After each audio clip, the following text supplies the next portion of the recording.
ప్రజలకు ఏదైనా ఒక సమాచారాన్ని ముఖ్యమంత్రి స్థాయిలో కూర్చొని ఒక అంశాన్ని చంద్రబాబు నాయుడు గారు చెప్పేటప్పుడు, ముఖ్యమంత్రి స్థాయిలో చెప్పేటప్పుడు తప్పనిసరిగా ఆధారం ఉండాలి, రికార్డులలో ఆ గణాంకాలు ఉండాలి. ఆంధ్రప్రదేశ్ ప్రభుత్వ అధినేతగా చెప్పే లెక్క సరిగ్గా ఉండాలి. అదేం ఎన్నికల ప్రచారము కాదు, ఇప్పుడు ఏమి ఎన్నికలు లేవు. కానీ స్వాధ్యం ఏంటంటే ఈ రాష్ట్రంలో చంద్రబాబు నాయుడు గారికి, వారి కుమారుడికి, తెలుగుదేశం పార్టీ కేబినెట్కి లేచినా జగన్ జపమే, కూర్చున్నా జగన్ జపమే, నిద్రలో కూడా జగన్ జపమే. కానీ సభాష్ జగన్మోహన్ రెడ్డి గారిని నేను పూర్తిగా, తనకి 40 సంవత్సరాల అనుభవం ఉందని చెప్పుకునే చంద్రబాబు నాయుడిని నిద్రలో కూడా జగన్ జపం చేసేటట్లుగా చేసిన మొగాడు జగన్మోహన్ రెడ్డి. శుభకార్యమా అశుభకార్యమా, భూమి పూజోత్సవమా, ఇనాగరేషనా, ఒక భవనానికి సంబంధించిన ప్రారంభోత్సవమా, వాళ్ళ పార్టీకి సంబంధించిన వేదిక, ఓ మంత్రి వచ్చి కేబినెట్ యొక్క వివరాలు రాష్ట్ర ప్రజలకు చెప్పేదా, ఏ సందర్భం అన్నా కానీ వాళ్ళ గురించి వాళ్ళు చెప్పటం కన్నా మన నాయకుడు జగన్మోహన్ రెడ్డి గారి గురించి చెప్పటమే వాళ్ళకి ప్రధానమైన లక్ష్యం.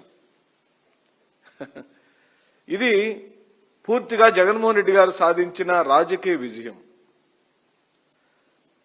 జగన్మోహన్ రెడ్డి గారు జపం చేయకుండా చంద్రబాబు నాయుడు నిద్రపోవటం లేదు, వాళ్ళ కేబినెట్ నిద్రపోవటం లేదు, వాళ్ళ మంత్రివర్గం నిద్రపోవటం లేదు, వాళ్ళ అధికార ప్రతినిధులు నిద్రపోవటం లేదు. పూర్తి క్యాడర్ కింద నుంచి పై దాకా జగన్ జగన్ జగన్ జగన్. మేం చెప్పేది జగన్ అనే పదం ఓ 10 సార్లు వస్తే తెలుగుదేశం పార్టీ అనుకూల మీడియా, తెలుగుదేశం పార్టీ సంబంధిత మీడియా, తెలుగుదేశం పార్టీకి సంబంధించిన నాయక గణాలు వేల సార్లు జగన్ జపం చేస్తున్నాయి. నిన్న వెళ్ళింది రెన్యూ ఎనర్జీ గ్లోబల్ సంస్థ 3వ ప్రాజెక్టు శంకుస్థాపనకి. ఆ శంకుస్థాపన సమయంలో చంద్రబాబు నాయుడు రాష్ట్రంలో విద్యుత్ ఛార్జీల విషయాన్ని లేపాడు. అది అక్కడ అసందర్భం. పోనీ తన హయాంలో తను 3 సార్లు ఈ రాష్ట్రాన్ని పరిపాలించిన సమయాలలో తను ఏం చేశాడు, ఏ విధంగా విద్యుత్తుని, ప్రజలకు నాణ్యమైన విద్యుత్తుని అందించాడు, తక్కువ ధరకు ఎలా అందించాడో చరిత్ర చెప్పిండుంటే ఈ రాష్ట్ర ప్రజలు బాగా ఆనందపడేవాళ్ళు. ఎందుకంటే చరిత్ర చెప్పడు. ఎందుకు చెప్పడు? 2003వ సంవత్సరంలో తను గద్దె దిగటానికి ఏకైక కారణం ఏమని ఈ మధ్యనే ఏబిఎన్ రాధాకృష్ణ ఉదహరిస్తూ సాక్ష్యంతో ఏం చెప్పాడు? చంద్రబాబు నాయుడు తెచ్చిన 2003వ సంవత్సరంలో తొలిసారిగా వైఎస్ఆర్ గారు ముఖ్యమంత్రి అయిన సందర్భంలో 2003వ సంవత్సరంలో విద్యుత్ సంక్షోభం వచ్చింది. ఆ విద్యుత్ సంక్షోభం మీదన పెద్ద ఎత్తున ఉద్యమాలు జరిగినాయి. ఆ ఉద్యమాలప్పుడే చంద్రబాబు నాయుడు మదమెక్కిన రాజకీయ వ్యవహార శైలితో గుర్రాలతో ఆడవాళ్లను కూడా చూడకుండా తొక్కిచ్చాడు, దెబ్బకి దిగిపోయాడు. ఇది చరిత్ర. అంటే చంద్రబాబు నాయుడు గారు తను ముఖ్యమంత్రి అయిన ప్రతిసారి విద్యుత్ యొక్క అంశంలో ఘోరంగా విఫలం చెందుతూ వచ్చాడనే దానికి నేను ఆ 2003వ సంవత్సరాన్ని గుర్తు చేశాను. నిన్న ఈ పెద్ద మనిషి ఏమంటాడు? 2019-24 మధ్య కాలంలో విద్యుత్ రంగం పూర్తిగా కుప్పకూలిపోయిందట. 1.12 లక్షల కోట్ల రూపాయల భారం మా ప్రభుత్వం మోపిందట. 9 సార్లు విద్యుత్ ఛార్జీలు పెంచామట అని ఊకదంపుడు సొల్లు ప్రసంగం చేశాడు. ఊకదంపుడు సొల్లు. ఊకదంపుడు అంటే ఒకే విషయాన్ని మళ్ళీ చెప్పటం, సొల్లు అంటేనేమో అబద్ధాలు చెప్పటం. ఎందుకు? మీరు ఇప్పుడు వచ్చి 2 సంవత్సరాలు అవుతుంది, అధికారంలోకి వచ్చారు. రెడ్ బుక్ రాజ్యాంగాన్ని అమలుపరచడం, అరెస్టులు చేయించడం, దాడులు చేయించడం, కేసులు బనాయించడం తప్పించి ఏమైనా ఒక్క మంచి పని రాష్ట్రానికి మీరు చేశారా?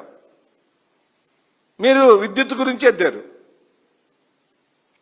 2024 నుండి విద్యుత్ ఛార్జీలు పెంచమని ఎన్నికల హామీలో మీరు ఇచ్చిన మాట నిజమా కాదా? తాను అధికారంలోకి వస్తే ఈ మారు 2024 గనక తన అధికారంలోకి వస్తే ఎట్టి పరిస్థితులలో నేను విద్యుత్ ఛార్జీలు పెంచనని మాట ఇచ్చిన చంద్రబాబు నాయుడు గారు ఆ మాటను తప్పి ఇప్పటికే అక్షరాల ఆంధ్ర రాష్ట్ర ప్రజలందరూ కూడా దయచేసి గమనించండి. మీరందరూ కూడా కడుతున్న విద్యుత్ బిల్లులు ఈ రోజు ఎంత కట్టారో 2019-24 మధ్య కాలంలో జగన్మోహన్ రెడ్డి గారు ఉన్నప్పుడు ఎంత కట్టారో మీరే మీ బుర్రతో మీ హృదయంతో ఈ చంద్రబాబు నాయుడుకు సమాధానం చెప్పండి. కేవలం 2024 నుంచి ఈ రోజు వరకు చంద్రబాబు నాయుడు 20,000 కోట్ల రూపాయల భారాన్ని రాష్ట్ర ప్రజల మీద మోపాడని ఛాలెంజ్ చేస్తున్నాం, నిరూపిస్తాం. నేను ఇందాకనే అన్నాను, ఒక ముఖ్యమంత్రి తను మాట్లాడేటప్పుడు, ఒక స్టేట్మెంట్ ఇచ్చేటప్పుడు సాక్ష్యాధారాలతో మాట్లాడాలి. ఎందుకంటే నీ దగ్గర సిస్టమ్ ఉంటుంది. ఇప్పుడు నేనేమంటున్నాను, నువ్వు 2024 సంవత్సరంలో అధికారంలోకి వచ్చిన రోజు నుండి ఈ రోజు వరకు ఇంచుమించుగా 20,000 కోట్ల రూపాయల భారాన్ని ఈ రాష్ట్ర ప్రజల మీద మోపిన మాట నిజం కాదా? తాము వస్తే ఎన్నికల హామీగా విద్యుత్ ఛార్జీలు పెంచమని చెప్పిన మాట నిజం కాదా? అధికారంలోకి వచ్చిన వెంటనే 4 విడతలు విద్యుత్ ఛార్జీలు పెంచిన మాట నిజం కాదా? 2024 ఆయన జూన్ మాసంలో అధికారంలోకి వచ్చాడు మిత్రులారా. జూలై, ఆగస్టు, సెప్టెంబర్, అక్టోబర్ వచ్చిన 4 నెలల కాలంలోనే అక్టోబర్ 25 నాడు 6,072.86 కోట్ల రూపాయలు భారం మోపాడు. మళ్లీ నెల రోజులు తిరక్కన్న ముందే నవంబర్ 29 ఆర్డర్ ప్రకారం 9,412.50 కోట్ల రూపాయలు భారం మోపాడు. ఇంకా 2024-25 ఆర్థిక ఏడాదిలో 1,863.64 కోట్ల రూపాయలు భారం మోపాడు. 4వ మారు 2025-26 ఆర్థిక సంవత్సరంలో అక్షరాల 2,787 కోట్ల రూపాయల భారం మోపిన మాట నిజమా కాదా? చరిత్ర కేవలం చంద్రబాబు నాయుడు 2024 నుంచి ఇప్పటి వరకు మోపిన విద్యుత్ ఛార్జీల భారం వివరాలు చెప్పాం. మీరు కూడా 2019 నుంచి 24 మధ్య కాలంలో జగన్మోహన్ రెడ్డి గారు ఎక్కడెక్కడ ఎలా పెంచాడో ఆర్డర్ ప్రకారం జీవో నెంబర్లతో సహా మేం చెప్పినట్టు చెప్పమని అడుగుతున్నాం. పీపీఏలు రద్దు చేసి నష్టం చేశారని చంద్రబాబు నాయుడు అంటున్నాడు. శభాష్, మంచిది. ఇక్కడ మేము సూటిగా ఒక ప్రశ్న అడుగుతున్నాం. యూనిట్ ధర చంద్రబాబు నాయుడు యొక్క హయాంలో ₹2.49 చొప్పున యూనిట్ విద్యుత్తును 4.60కి పీపీఏ చేసుకుంటే ఏది ఎక్కువ అండి? అంతకుముందు 2014-19 మధ్య కాలంలో చంద్రబాబు నాయుడు సీఎంగా ఉన్నప్పుడు యాక్సిస్ నుంచి యూనిట్ ధరను 4.60 చొప్పున కొనుగోలు చేసిన మాట నిజమా కాదా? అదే జగన్మోహన్ రెడ్డి గారు సెకీ నుంచి యూనిట్ ధరను ₹2.49 కొనిన మాట నిజమా కాదా? నువ్వు ₹4.60 కొంటే అదే విద్యుత్తుని ₹2.49 కొంటే మాదెక్కడ భారం పడిందయా అని అడుగుతున్నాం. అంటే ఈ ప్రపంచంలో తమ్మిని బిమ్మిని చేసే నైజం, నిజాన్ని అబద్ధంగా చెప్పే నైజం, మాయ మాటలు చెప్పి బ్రతికే నైజం, తాను చెయ్యని పనిని తను చేసినట్టుగా ప్రచారం చేసుకునే నైజం. అదేమంటే హైదరాబాద్ కట్టింది నేనే, ఈ ప్రపంచంలోని ఐటీలు వాళ్ళందరినీ సృష్టించింది నేనే, సత్య నాదెండ్లను సృష్టించింది నేనే, పివి సింధును సృష్టించింది నేనే, రాజమౌళికి దర్శకత్వం నేర్పించింది నేనే అని ప్రతి గొప్పని తన అకౌంట్లో వేసుకుని ఈ రోజున ఘోర వైఫల్యం చెందుతున్నాడు నారా చంద్రబాబు నాయుడు. మరి ఎవరి వల్ల విద్యుత్ సంస్థలపై భారం తగ్గింది, ఎవరి వల్ల రాష్ట్రానికి మేలు జరిగింది, ఒక్కసారి ప్రజలందరూ కూడా ఆలోచించమని చెప్పి అడుగుతున్నాం. ఇంకా చెప్పాలంటే జగన్మోహన్ రెడ్డి గారి హయాంలో పీపీఏలను రద్దు చేసి సంస్కరణలు తెచ్చి 5,448.3 కోట్ల రూపాయల ధనాన్ని, ప్రజాధనాన్ని, కోట్ల రూపాయల ప్రయోజనం కలిగించాడు జగన్మోహన్ రెడ్డి గారు. ఎలా నష్టపోయిందే ఆ చంద్రబాబు నాయుడు గారు? ఇంత నిస్సిగ్గుగా, ఇంత నిర్లజ్జగా ప్రజలకు తప్పుడు సమాచారం వేయడానికి మీకు ఎలా మనసొప్పుతుంది? ఇప్పుడేం ఎన్నికలు లేవు కదా, నీకు నువ్వే ముఖ్యమంత్రిగా ఉన్నావు, నువ్వే అధికారంలో ఉన్నావు, నువ్వు బాగా పరిపాలిస్తావని నీకు ప్రజలు అవకాశం ఇచ్చారు. మీ దుంపల దగ్గర అధికారంలోకి వచ్చిన రోజు నుండి జగన్ అలా చేశాడు, జగన్ ఇలా చేశాడు, జగన్ అలా చేశాడు, జగన్ ఇలా చేశాడు. ఈ రాష్ట్రంలో ఎక్కడ హత్యలు జరిగినా, ఎక్కడ ఏ ఘోర నేరాలు జరిగినా దాన్ని తాడేపల్లి కార్యాలయానికి చుట్టడానికి విశ్వ ప్రయత్నాలు చేస్తుంది ఎల్లో మీడియా. ఏం పని పాటు లేదు. చంద్రబాబు నాయుడు గారికి, లోకేష్ గారికి, పవన్ కళ్యాణ్ గారికి ఏమో జగన్ జపం, ఈ ఎల్లో మీడియాకేమో తాడేపల్లి జపం. మీకు ఆఫీసులు ఉన్నాయి, మీకు ఇళ్ళు ఉన్నాయి, మీరేం పూరి గుడిచెల్లో లేరు, రేకుల షెడ్లలో లేరు, వీధుల పక్కనేమి చిన్న చిన్న పూరి పాకలు వేసుకొని లేరు. మీ జీవితాలన్నీ ఎలా ప్రారంభమైనాయో, ఎవరెవరు సైకిల్ మీద దిగారో, ఎవరెవరు పచ్చళ్ళు అమ్ముకొని బయటకు వచ్చారో, ఎవరెవరు ఎలా ఎదిగారు ఈ రాష్ట్ర ప్రజలందరికీ తెలుసు. కానీ మా నాయకుడు పుట్టడమే గోల్డెన్ స్పూన్తో పుట్టాడు.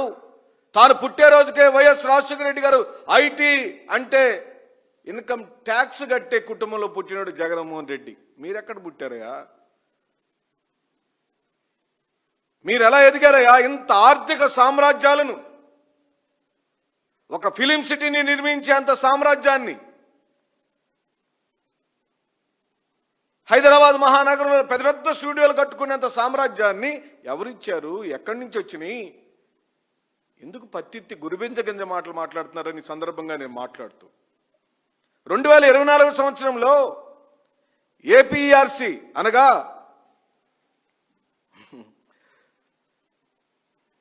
రాష్ట్ర విద్యుత్ నియంత్రణ సంస్థ చెమడా లొలిచింది చంద్రబాబు నాయుడు గారికి. ఆయన మీద ఆగ్రహం వ్యక్తపరిచింది.